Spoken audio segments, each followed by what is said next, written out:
আমার হাতের এই 13 প্রোটা কিন্তু এখন 3 বছর পুরাতন হয়ে গেছে। এই 24 সালের শেষের দিকে অলমোস্ট 25 সালে এসে এই 13 প্রোটা 60,000 টাকা প্রাইস রেঞ্জে আপনি নেবেন কিনা সেটা তো আজকের ভিডিওতে জানাবোই। তাছাড়াও কিন্তু এই 13 প্রোর মধ্যে ডিসপ্লে রিলেটেড নানান প্রবলেম রয়েছে, যেরকম 13 প্রো এবং 13 প্রো ম্যাক্সের ডিসপ্লে চলে যায় সেটা ম্যাক্সিমাম মানুষজনই জানে।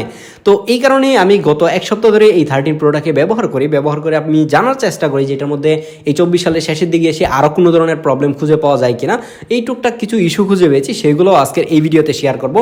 এবং এই 60,000 টাকা প্রাইস রেঞ্জে যদি আপনি এই ফোনটা কিনেন, না জেনে বুঝে কিনে ফেলেন, তাহলে কিন্তু আপনার টাকাটা জলে যাওয়ার সম্ভাবনায় অনেক বেশি। ইভেন 13 প্রো ম্যাক্সও যদি নেন তাহলেও কিন্তু প্রবলেম হতে পারে।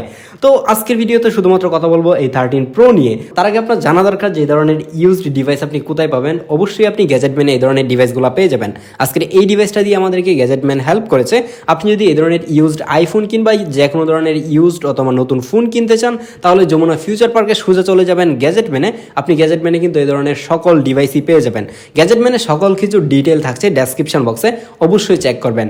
আর আরেকটা স্পেশাল বিষয় হচ্ছে যে আমি রিসেন্টলি যত ভিডিওই করতেছি সবগুলা যেই ফোন রিভিউ করি সেই ফোন দিয়েই আমি অডিও রেকর্ড করার চেষ্টা করি, এবং আপনারা এটা দিয়ে অডিওটা শুনতে পান।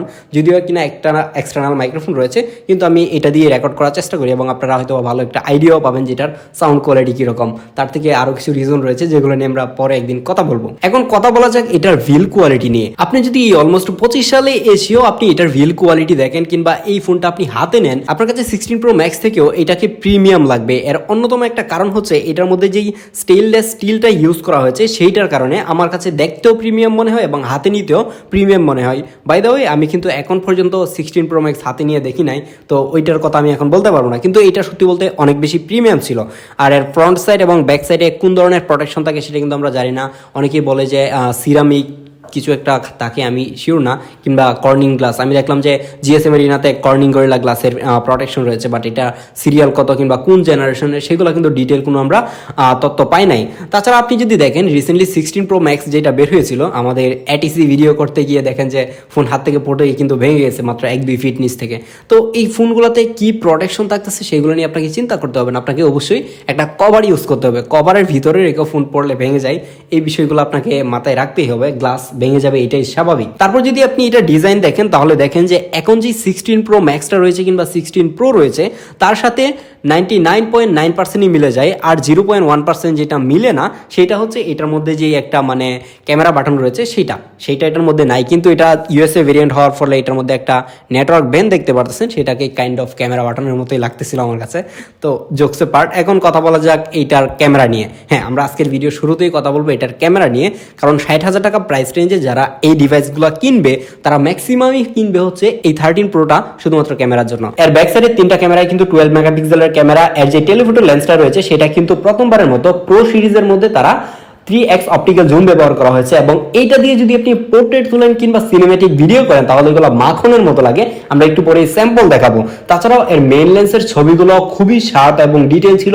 ছবি নিয়ে আই থিঙ্ক কারো কোনো ধরনের কমপ্লেন থাকবে না। কিন্তু যদি আপনি এর মেইন লেন্স দিয়ে লো লাইটে ছবি তুলতে যান তাহলে একটু ডিলে করে, শাটার একটু স্লো হয়ে যায়। আপনি যদি এর টাইমটাকে অফ করে দিয়ে, মানে নাইট মোড যেটা আর কি, সেটাকে অফ করে দিয়ে যদি ইনস্ট্যান্ট ছবি তোলেন তাহলে ছবিটা অনেকটাই ডার্ক আসতেছিল।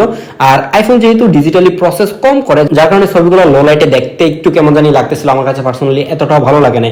আপনি যদি লো লাইটে সেম জায়গায় বসে আপনি পিক্সেল দিয়ে ছবি তুলেন কিংবা স্যামসাং এর যে কোনো একটা এইটার সাথে প্রাইস রেঞ্জ মিলে এরকম একটা ডিভাইস দিয়ে ছবি তুলেন তাহলে আপনার কাছে ওই ডিভাইসগুলোই ভালো মনে হবে নাইট মোডে। কিন্তু যদি আপনি ডে লাইটের কথা চিন্তা করেন তাহলে খুব ভালোভাবেই কিন্তু তাদের সাথে কম্পিট করতে পারবে। আর আইফোনের মধ্যে তো আপনারা সবাই জানেন যে ভিভিড মোড নামের একটা ম্যাজিক্যাল জিনিস আছে, যেটা দিলে একদমই মানে আমার মতো কালা মানুষের জন্য সুন্দর হয়ে যায়। তো আপনি যদি ভিভিড ফিল্টার ইউজ করেন তাহলে হয়তো আপনার কাছে পিক্সেল কিংবা স্যামসাং থেকে অনেক বেশি ছবি ভালো লাগবে, স্পেশালি আপনি যদি মানুষের ছবি তোলেন তখন। তাছাড়া যদি আপনি এর আলট্রাওয়াইড দিয়ে লো লাইটে ছবি তোলেন সেম অবস্থা। আলট্রাওয়াইডেও ডিটেল খুব একটা রাখতে পারে না, নয়েজ মোটামুটি ভালো পরিমাণেই থাকে। আলট্রাওয়াইড নিয়ে আমি এতটাও সন্তুষ্ট না, কিন্তু আইফোনের বেলায় আমি বলবো যে ক্যামেরার ক্ষেত্রে কমপ্লেন খুব একটা করা যায় না, কারণ এর যে টেলিফোটো লেন্সটা দিয়েছে, মানে এর মধ্যে যে 3x টেলিফোটো লেন্সটা থাকতেছে, এইটার পোর্ট্রেটগুলো জাস্ট আপনি স্যাম্পলগুলো দেখেন যে মাখন লেভেলের পোর্ট্রেট ওঠায়। আপনি যদি এটার 1x এর পোর্ট্রেটগুলো দেখেন তাহলে দেখবেন যে হ্যাঁ সেগুলো সুন্দর, খুবই ডিটেল ছবি দিতে পারে, খুবই শার্প এবং এজ ডিটেক্টও কিন্তু খুবই ভালো।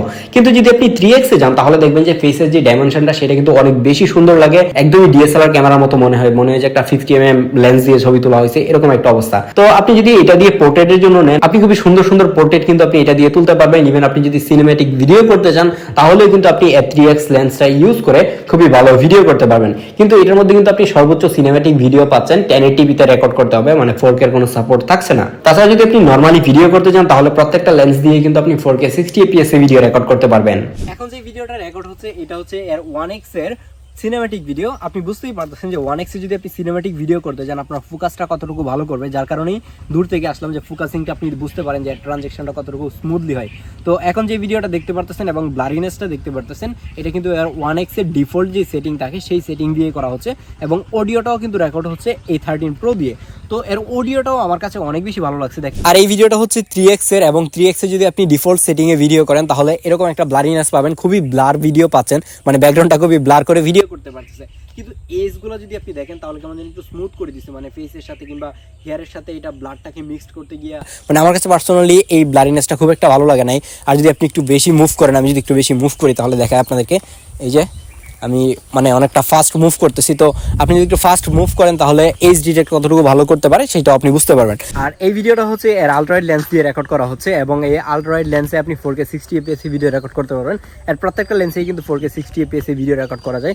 তো যারা ব্লগিং এর জন্য একটা ক্যামেরা করতেছেন, মানে ট্রাভেল ব্লগ বানান কিংবা যে কোনো টাইপের ব্লগ বানান, তাদের কিন্তু এই আলট্রাওয়াইড লেন্সটা খুবই প্রয়োজন, কারণ আপনি ফোনকে এভাবে জাস্ট উল্টা করে ধরে কিন্তু একদম হাই কোয়ালিটির ভিডিও করে ফেলতে পারেন। ইভেন ফ্রন্ট ক্যামেরা দিয়ে করতে পারেন। আমি একটা ফ্রন্ট ক্যামেরা ছোটো স্যাম্পল দিয়ে দিব যাতে করে আপনি হাতে নিয়ে যদি ভিডিও করেন তাহলে এটার মানে ভিডিও কিরকম পাবেন বা ফ্রেমটা কিরকম আসবে। আমরা এখন সুইচ করি এর মেইন লেন্সে। আর এটা হচ্ছে এর মেইন লেন্সের ভিডিও। এর মেইন লেন্স দিয়ে যদি আপনি আপনার হাত ফুল করে এরকম একটা ভিডিও করেন, আমার হাত এত লম্বা না, ছোটো কারো হাত দিয়ে যদি আপনি এরকম ফুল মানে হাতটাকে ফুল রেখে এভাবে ভিডিও করতে চান তাহলে 1x এ আপনি এরকম একটা ফ্রেম পাবেন।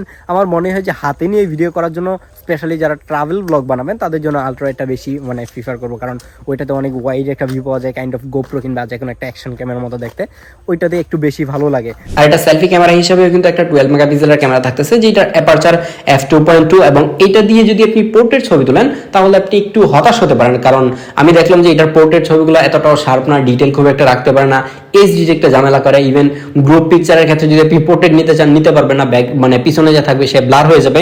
তো এই ধরনের টুকটাক ইস্যু খুঁজে পেয়েছি। তাছাড়া যদি নর্মাল মোডে আপনি সেলফি তোলেন তাহলে খুবই ভালো ডিটেল দিতে পারে, কিন্তু এটার কালার শিফটিং হয়, মানে কালার আমার কাছে হোয়াইট ব্যালেন্সটা ঠিকঠাক ভাবে রাখতে পারে বলে মনে হয় না, একটু ওয়ার্ম টাইপের ছবি তোলে, ও এইটা আমার কাছে খুব একটা ভালো লাগে নাই। তাছাড়া ওভারঅল এটা কিন্তু খুবই ভালো ছিল। ইভেন আপনি সেলফি ক্যামেরা দিয়েও কিন্তু 4K 60fps ভিডিও রেকর্ড করতে পারবেন। আর এটা হচ্ছে এর সেলফি ক্যামেরার সিনেমেটিক ভিডিও। এটা দিয়ে আপনি ব্লার কেমন পাচ্ছেন ডিফল্ট সেটিং এ সেটা বুঝতেই পারতেছেন। আর যদি আপনি হেঁটে হেঁটে ভিডিও করেন তাহলে কতটুকু স্টেবল ভিডিও হয় সেটাও বুঝতে পারছেন। আমি কিন্তু এখন সূর্যের অপোজিটে, তো আমি যদি সূর্যের দিকে যাই তাহলে এই যে আপনি এরকম একটা ভিডিও পাবেন এবং ব্লারটাও এরকম পাবেন, এবং যদি একটু বেশি মুভ করেন তাহলেও কিন্তু এটার ব্লারটা ঠিকঠাক ধরে রাখতে পারে, ব্লার ছেড়ে দেয় না। ভিডিও শুরুতে আপনাদেরকে যেটা বলছিলাম যে অ্যাড ডিসপ্লের মধ্যে কিন্তু প্রবলেম রয়েছে, অ্যাড ডিসপ্লে চলে যায়, অ্যাড ডিসপ্লে যে লেফট সাইডটা রয়েছে সেটা দিয়ে একটা গ্রিন লাইন পড়ে যায়। আমি যত 13 Pro দেখেছি মানে ডিসপ্লে রিলেটেড প্রবলেম হয়েছে যেগুলো, ম্যাক্সিমাম গুলোই দেখলাম যে লেফট সাইড দিয়ে চিকন করে একটা গ্রিন লাইন পড়ে গেছে। তো এই ধরনের একটা মানে প্রিমিয়াম ফোন থেকে আমরা এটা কখনোই আশা করি না, আর আইফোনের ক্ষেত্রে তো আমরা এটা কখনোই আশা করি না, কারণ এগুলো হচ্ছে OnePlus এর অভ্যাস, এগুলো আইফোনে চলে আসে, মানে এটা একটা মানে অবাক করা বিষয়। তো আপনি যদি 13 Pro নিতে চান কিংবা 13 Pro Maxও নিতে চান আপনাকে অবশ্যই এই বিষয়টা মাথায় রাখতে হবে, এবং এই যে এই প্রবলেমগুলো হয় গ্রিন লাইন পড়ে যাওয়া কিংবা পুরো ডিসপ্লে গ্রিন হয়ে যাওয়া, হোয়াইট হয়ে যাওয়া, এই প্রবলেমগুলো কিন্তু আপনাকে মাথায় রাখতে হবে, রেখেই কিন্তু কিনতে হবে, যে ডিসপ্লে যে কোনো সময় চলে যেতে পারে।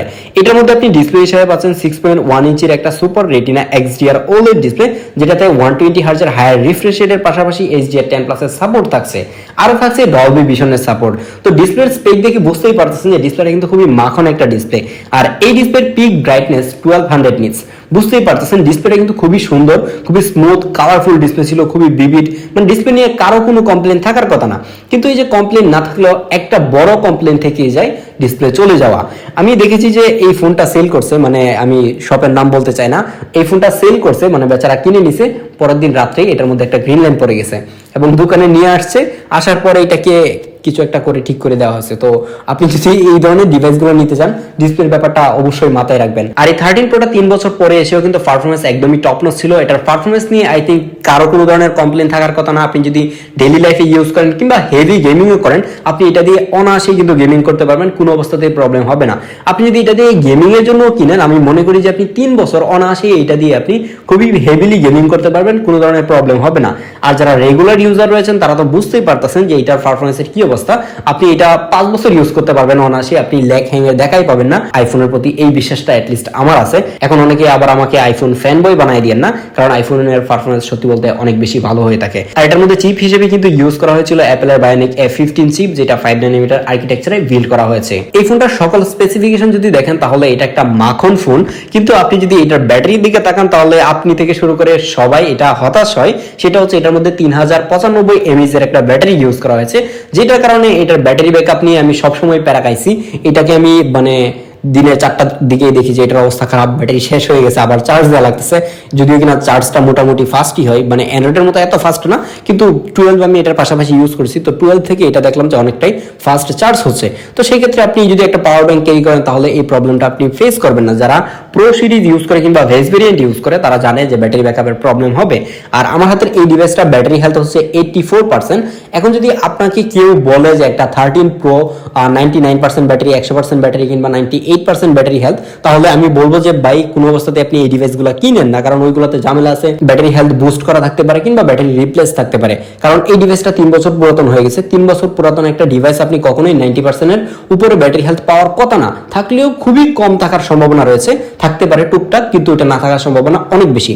তো সেই ক্ষেত্রে আপনি এই ডিভাইসগুলো কেনার ক্ষেত্রে আপনি 85 টু 90 পর্যন্ত আপনি সর্বোচ্চ হয়তো যেতে পারেন, কিংবা 82 84 এই টাইপের ব্যাটারি হেলথ কিন্তু পাবেন যদি আপনি অথেন্টিক ব্যাটারি পেতে চান। সেই জায়গায় যদি আপনার ব্যাটারি ব্যাকআপ নিয়ে কোনো ধরনের প্রবলেম না থাকে তাহলে আমি বলবো যে আপনি 13 প্রো চাইলে নিতে পারেন। এখন আপনার কথা হচ্ছে যে এই ওভারঅল যদি আপনি সবকিছু চিন্তা করেন তাহলে আপনি 60,000 টাকা প্রাইস রেঞ্জে এই 13 প্রোটা কিনবেন কিনা।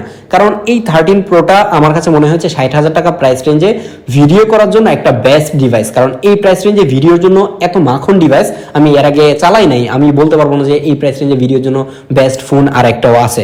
তো যদি আপনি ডিসপ্লের প্যারাটা নিতে চান কিংবা ডিসপ্লে চলে যাবে এই ধরনের একটা মেন্টালিটি আপনার থাকে যে ডিসপ্লে চলে গেলে আমার প্রবলেম নাই, আল্লাহ ভরসা বলে নিয়ে নিলেন, তাহলে আমি বলবো যে আপনি ক্যামেরার জন্য এই ডিভাইস নিতে পারেন, গেমিং এর জন্য আপনি এই ডিভাইস নিতে পারেন, কোনো অবস্থাতেই প্যারা খাবেন না। কিন্তু যেহেতু এটার ব্যাটারি ছোট, ডিসপ্লে ছোট, গেমিং করে আপনি এতটাও মজা পাবেন না। যার জন্য মেইনলি শুধুমাত্র যাদের একটা অ্যাপেল লোগোর দরকার কিংবা 3টা ক্যামেরা দরকার, আর হচ্ছে স্পেশালি হচ্ছে আপনি ক্যামেরা ইউজ করবেন, মানে কন্টেন্ট বানাবেন কিংবা যা খুশি তা করবেন ক্যামেরা দিয়ে, তো সেই টাইপের মানুষজনের জন্য আমি এই ডিভাইসটা সাজেস্ট করি। তো আজকের এই ভিডিওটা এখানেই শেষ করছি। আবারও ওয়ার্নিং দিয়ে রাখছি, 13 প্রো কিংবা 13 প্রো ম্যাক্স কেনার ক্ষেত্রে ডিসপ্লে বিষয়টা অবশ্যই মাথায় রাখবেন। আল্লাহ হাফেজ।